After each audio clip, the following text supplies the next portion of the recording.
नबी पाक सल्लल्लाहु ताला अलैहि वसल्लम ने फरमाया, दो आंखें दोज़ख में नहीं जाएंगी। या रसूलुल्लाह सल्लल्लाहु अलैहि वसल्लम, इतना करम, वो दो आंखें कौन सी हैं? फरमाया, एक वो जो अल्लाह की राह में रात जागती रही, किसी सरहद पर पहरा दिया, कोई ड्यूटी की, कोई खिदमत की, राह खुदा में जो आंखें बेदार रही राह खुदा में, दोज़ख में नहीं जाएंगी।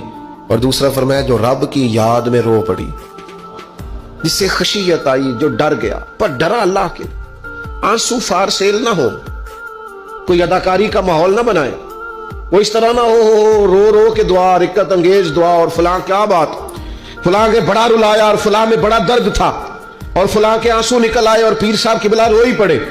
फार सेल ना हो चीजें, अदाकारी ना हो, उसकी तबीयत पर पूरा असर हो। और जब खशियत के साथ वजूद कांपता है, वो किसी ने कहा था कि आंसू कुर्बत का सबब होते हैं। जब आपकी रूह किसी की रूह से मिलती है